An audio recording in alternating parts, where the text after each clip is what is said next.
Welcome to the Belly Button Window channel and episode 34 part 2 of the Jimi Hendrix story, like you've never heard it before. In this episode, we conclude the deep dive into May of 1969 and the continuing spring US tour.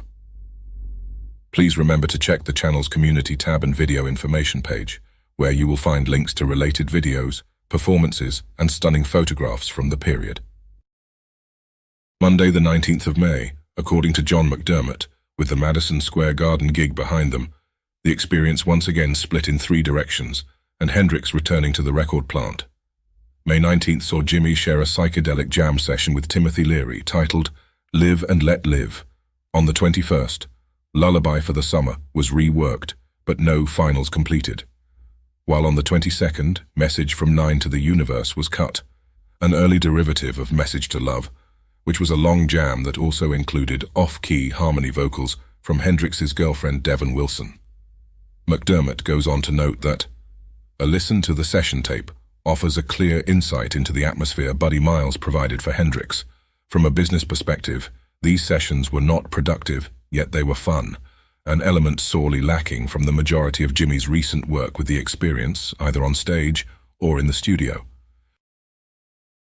Tuesday, May 20th, Jimi has dinner in Greenwich Village with Timothy Leary, Devon Wilson and Jan Wenner, publisher of the Rolling Stone magazine, while Mitch jams with Betty Davis, Herbie Hancock, John McLaughlin and Wayne Shorter.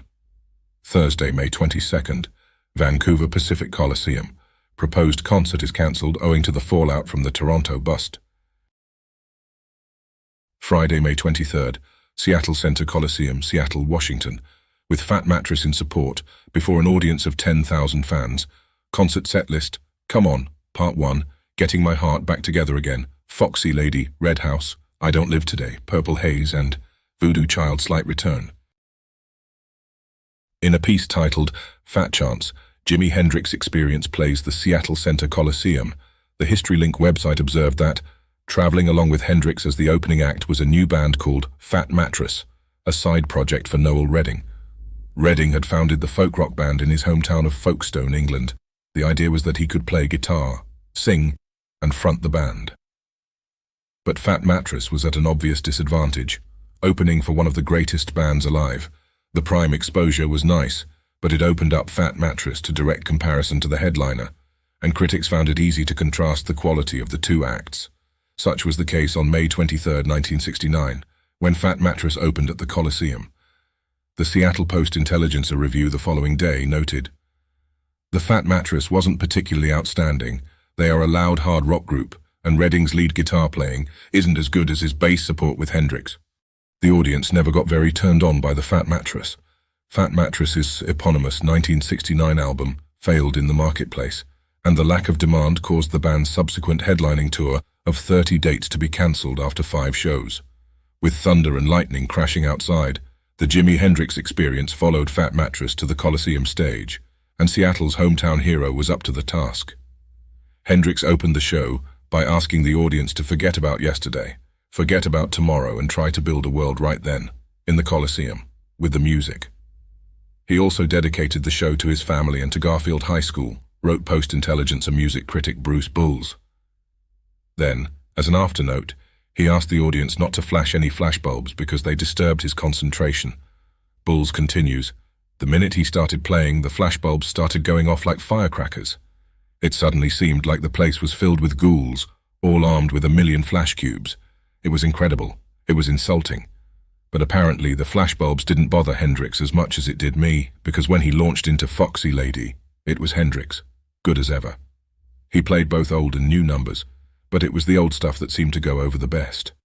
During all these songs, Hendrix proved once again that no one can play a guitar as he can. When he gets that white wah-wah guitar between his legs, and he's swaying back and forth, and the music is coming out in heavy waves, and even the flash cubers are caught up in it, it's a unique experience." The music critic for the Seattle Times seemed to have mixed feelings about the show, giving Hendrix a grade of qualified great, and that was because his music will definitely not appeal to everyone. The listener must enjoy loud, violent blues with simple lyrics, accompanied by intricately constructed instrumental lines, alternated with piercing electronic shrieks and squawks.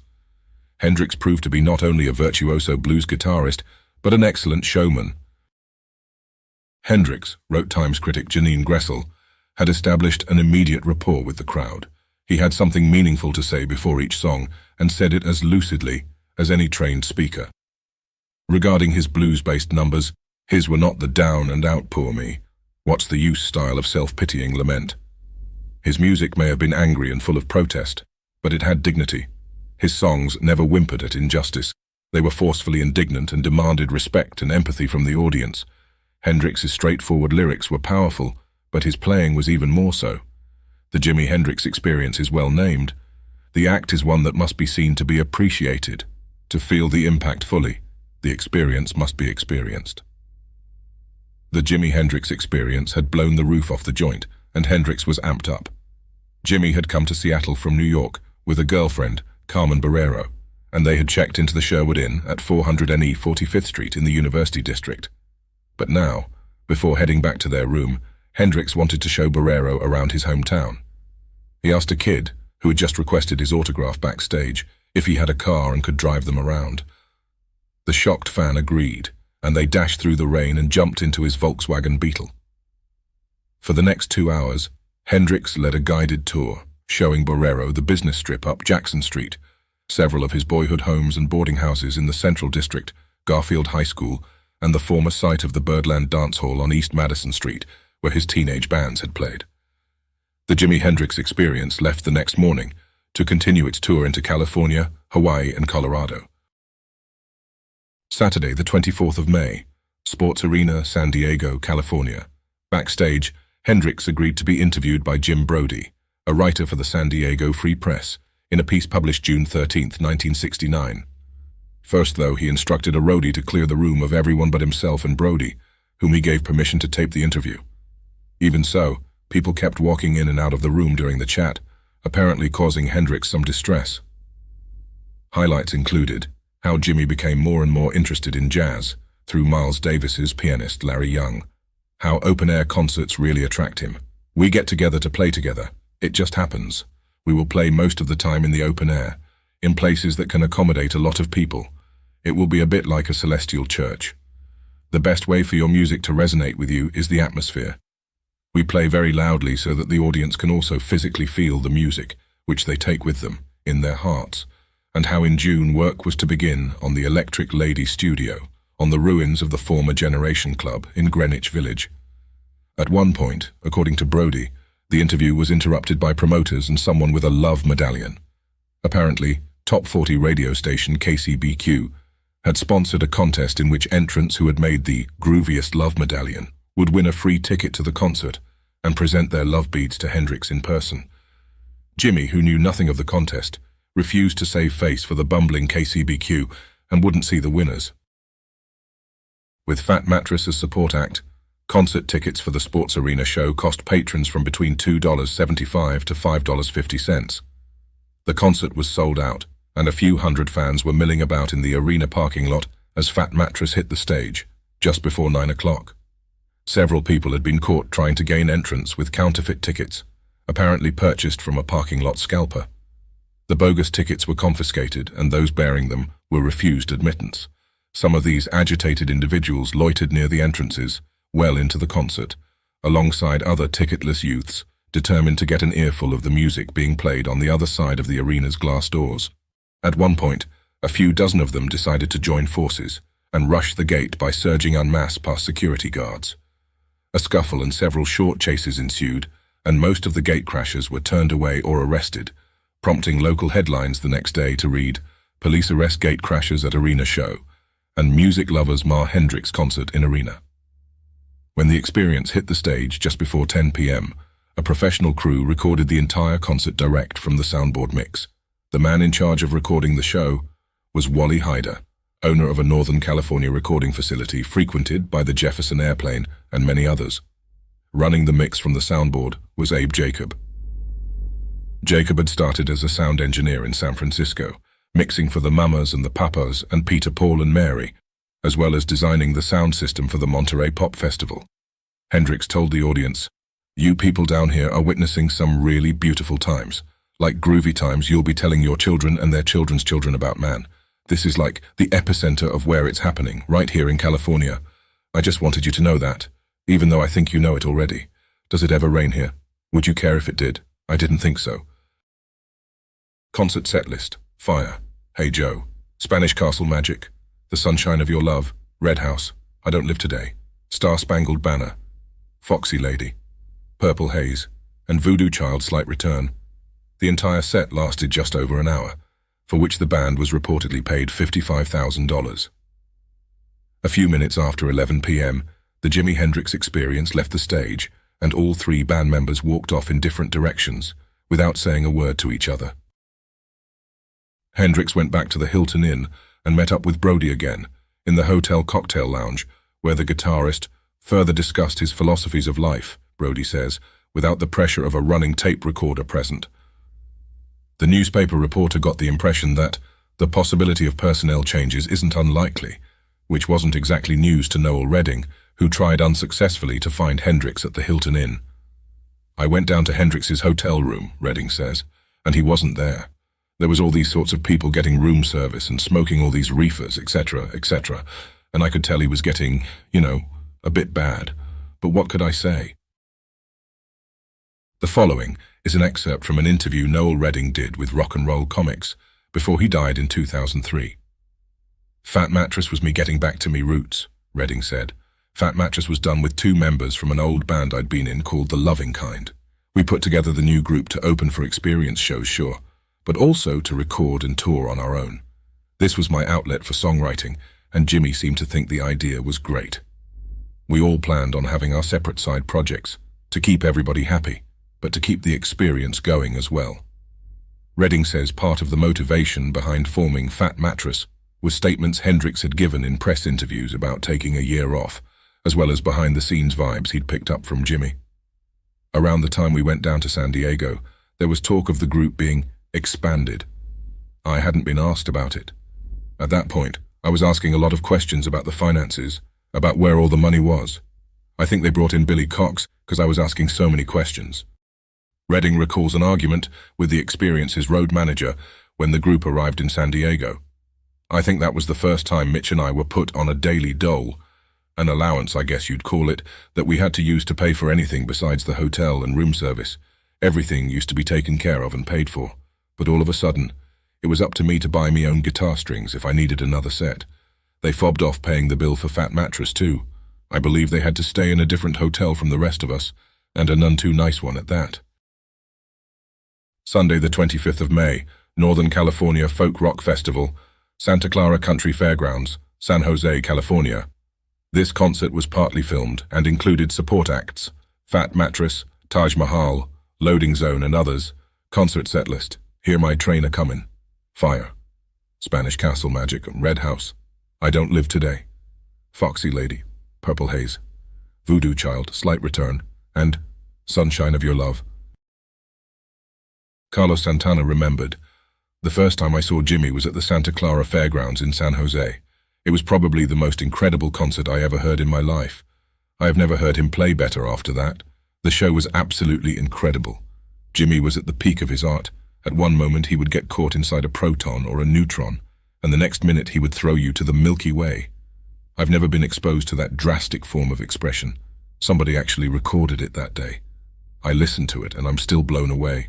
You can hear all these waves of spirits crying through his guitar. We were like, oh my God, how can he do this? It was scary. I had never heard anybody express electric music the way he did that day. It was incredible to be assaulted with all these screaming winds. He would really control that instrument like a jazz player or a blues player would. It was like controlling a demon and making it sing. He had supreme confidence that day. There was nothing in his mind about business or chicks or anything that I could tell, because he just came out like Michael Tyson. When Michael Tyson would knock guys out in 3 seconds. There's a certain stance. That's what Miles Davis said. I can tell whether a person can play just by the way he stands, you know. He had a certain stance, man. He was all over that strat and had supreme confidence. That's all I can say. Saw the Mercury, Deafening Spell Woven by the King of Rock, by Rick Carroll. The King of Rock held court here yesterday afternoon, sending nearly 20,000 of his subjects into stunned, delicious rapture. Don't waste our time worrying about bad things, Jimi Hendrix told the capacity audience at the Northern California Folk Rock Festival at the Santa Clara County Fairgrounds. The tall, slim black guitarist-singer, clad in vibrant green shirt and violet trousers, for 1 hour and 20 minutes belted out the blues sound that won him Billboard magazine's Artist of the Year title last year. He played it hard, soft, slow and fast, cooking and wailing up and down with a thunderbeat that brought the entire audience to its feet, surging the stage. Hendrix did strange magical things to his followers. A blonde beauty shed her mini blouse and bare-breasted the throbbing vibrations. A black-faced deputy sheriff extracted a round from his cartridge belt and loaded the round into his stage-facing ears. Thousands stood arms flung skyward, both hands flagging the V peace sign symbol. One fan pressed his forehead on stage, just inches from the flying feet of Hendrix, to sponge up the sound of the supersonic vibes. "The whole world is hip," Hendrix shouted as the crowd cheered. The king took a regal tithe in the coin of the realm, $30,000 in hard cash, and he just barely worked up a sweat singing and playing 7 long sets, including his hit tune Purple Haze. "I'm going on the road, make a pile of dough, come back and buy this town and put it in my shoe," he sang. And with a few more performances like Sundays, Hendrix might not be kidding. Totally pacified, whether by pot, blazing sun, or the rumbling of sound from what must be the largest outdoor stereo system ever assembled, the onlookers stood in rapt attention or jived in place. Some fans near the stage got caught in the crushing surge toward the stage, but no major injuries resulted. Most fans preferred just to savor each of the heady notes and cried out for more. "Hey man, we're finished. We're just jamming. You all can do whatever you want to," Hendrix told his multitude before ducking off stage under heavy guard and fleeing in a long black limousine to San Jose Municipal Airport. "Don't stop for anything," said one of the guards, and the king fled his faithful followers. Hendrix's appearance climaxed a 3-day sound extravaganza, which drew an estimated 60,000 music lovers from all over California and as far away as Canada and Texas. Monday, the 26th of May, Noel and Mitch fly from San Francisco International Airport, departing at 6 p.m., San Francisco, California, to Honolulu International Airport, Honolulu, island of Oahu, Hawaii, where they check into Otani House, Diamond Head in Honolulu. While Jimmy flies in the following day, Noel recalled, "Hawaii was wonderful, and so was the pricey beachfront, Otani House, we rented at the foot of Diamond Head. We swam, took Owsley acid, and ate THC cookies in the sun." While John McDermott wrote, "Following 5 wonderful days off in and about the islands of Hawaii, the experience were booked for 2 engagements at the Waikiki Shell in Honolulu." No expense had been spared in making Hendrix's stay in Honolulu nothing short of spectacular. He goes on to say, arriving with Jerry Stickles, while Noel and Fat Mattress were on stage, a pensive Jimi Hendrix took time to speak with a local Honolulu reporter, Ben Wood, for Honolulu Star Bulletin, published the 31st of May, 1969. "I attribute my success to God," he said. "I'm really a messenger of God." Questioned about his impending trial in Toronto, Hendrix replied, "All of that is the establishment fighting back. Eventually they will swallow themselves up. We don't want them to swallow up too many kids as they go along. Put that down," Hendrix instructed Wood. "I know what I'm talking about." Friday, the 30th of May, Waikiki Shell, Honolulu, island of Oahu, Hawaii. Concert commenced at 8 p.m., supported by Fat Mattress, with 7,400 spectators in attendance and ticket sales grossing $25,020. Concert setlist: Fire, Foxy Lady, Red House, I Don't Live Today, and 2 others. The concert ended prematurely. Jimmy played for 40 minutes but requested a break to resolve technical sound issues. After 30 minutes of unsuccessful repairs by the technicians present, he decided to stop the concert permanently. Jimmy Leverton, bass guitarist Fat Mattress, recalled, "Michael Jeffrey and the tour promoters weren't going to take the Fat Mattress to Hawaii. Why waste the money? No need for them to go to Hawaii, they figured. However, it was Hendrix that said, 'Come on, they deserve to come,' and that was really nice of him." Noel Redding, "Fat Mattress gets a really fantastic reception.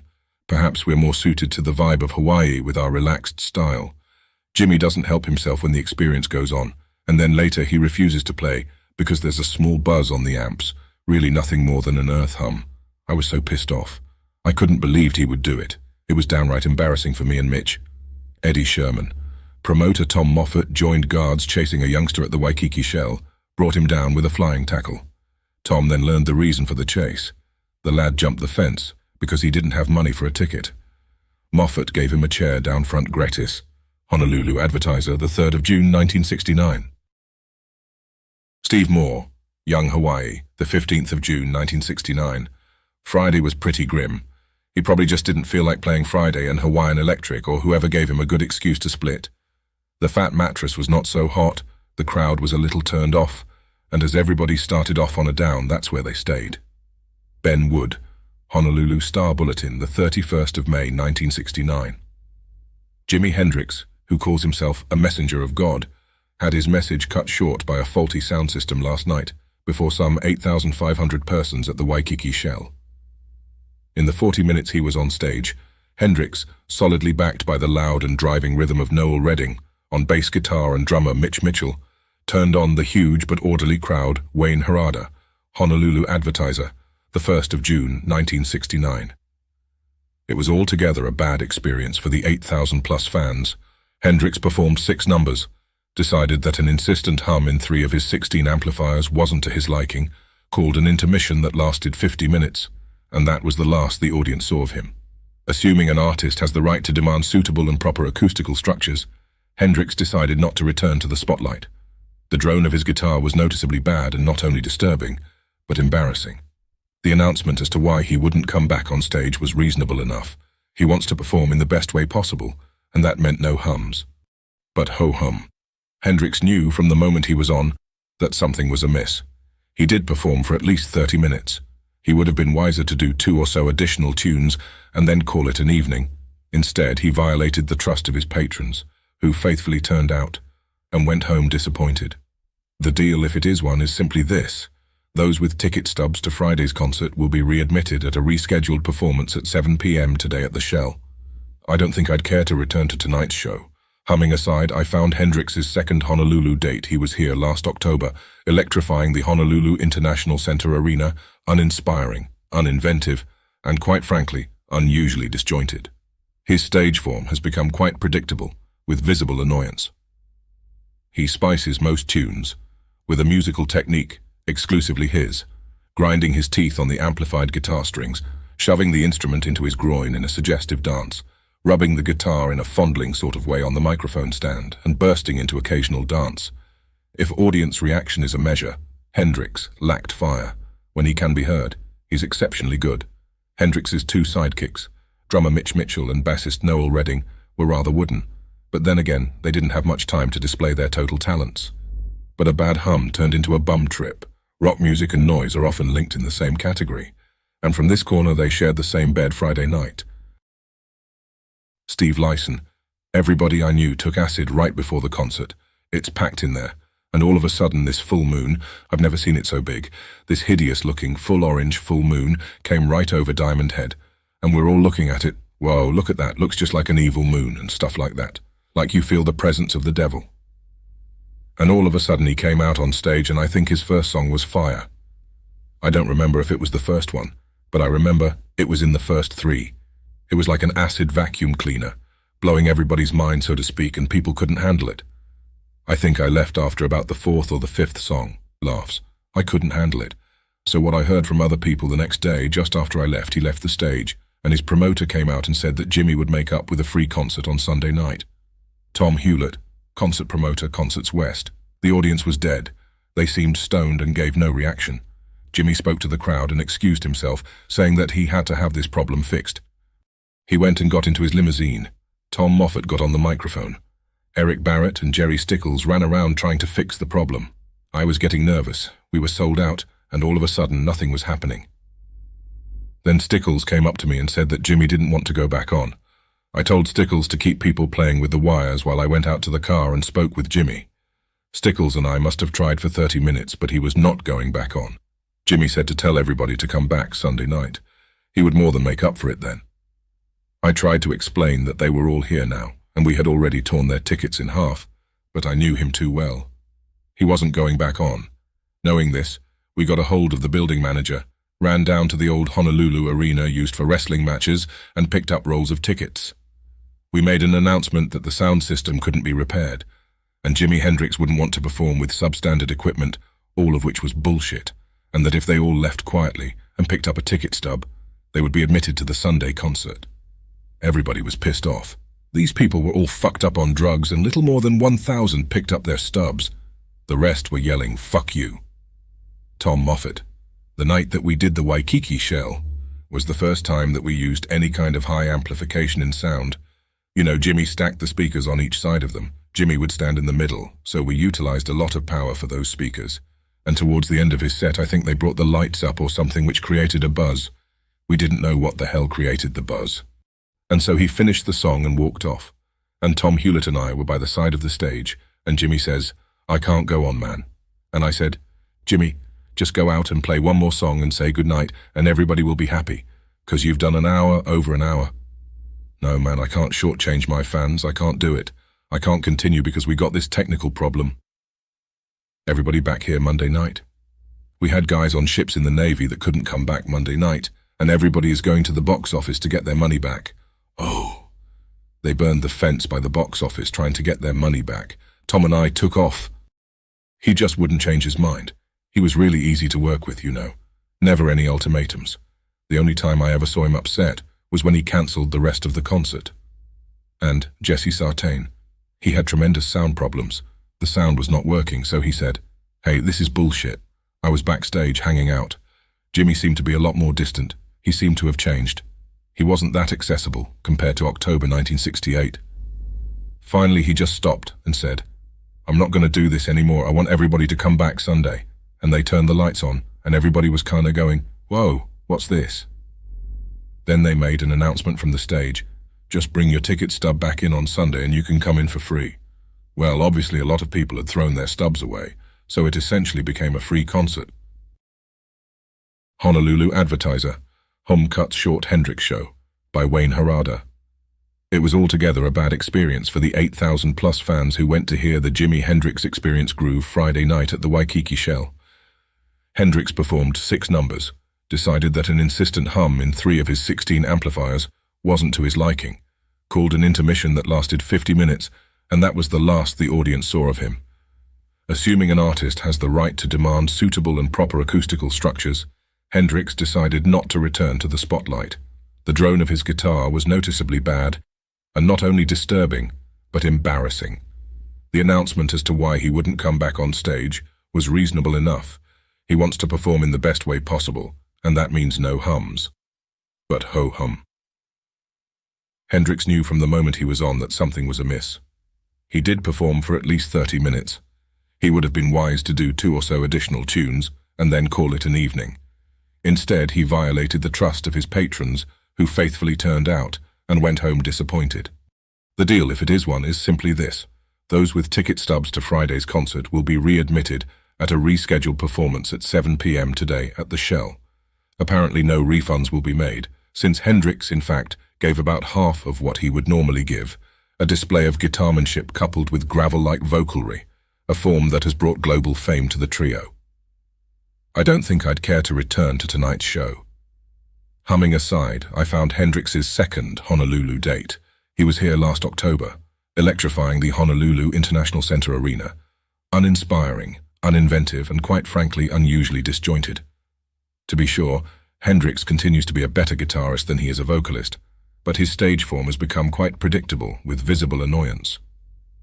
He spices most tunes, including his Big Foxy Lady, with a musical technique exclusively his, grinding his teeth on the amplified guitar strings, shoving the instrument into his groin in a suggestive dance, rubbing the guitar in a fondling sort of way on the microphone stand, and bursting into occasional dance. If audience reaction is a measure, Hendrix lacked fire. When he can be heard, he is exceptionally good, noticeably on Red House, a blues tune, which is emphatic proof that the experience ought to adhere to this form. His wailing manner is not only overbearing, but overwhelming on I Don't Live Today. Maybe today, I can't say. I guess you really have to let it all hang out and indulge to get to the core of the Hendrix experience, which certainly must take place mostly in the mind-blowing process. Hendrix's 2 sidekicks, drummer Mitch Mitchell and bassist Noel Redding, were rather wooden, but then again, they didn't have much time to display their total talents. Redding's tough bass was a spirited match for Southpaw Hendrix's musical high jinks, and Mitchell certainly had the beat going, man. But a bad hum turned into a bum trip. Rock music and noise are often linked in the same category, and from this corner, they shared the same bed Friday night. Saturday, the 31st of May, Radio KPOI, Honolulu. During the afternoon, Jimmy and Noel take part in a live radio interview with Dave Roberts. Then later that evening, the group returns to the Honolulu, Waikiki Shell, with Fat Mattress, for the second scheduled concert, with the hastily planned free concert to take place Sunday 1st of June. Concert set list: Lover Man, Hear My Train A Comin', Fire, Stone Free, Foxy Lady, and Spanish Castle Magic. That concludes this episode in the series. Stay tuned for the next installment, where we will begin the deep dive into June of 1969 and the continuing US tour. Don't forget to subscribe for future content updates. And by the way, if you have any photos, stories, or anecdotes to contribute, we would love to hear from you. Until next time.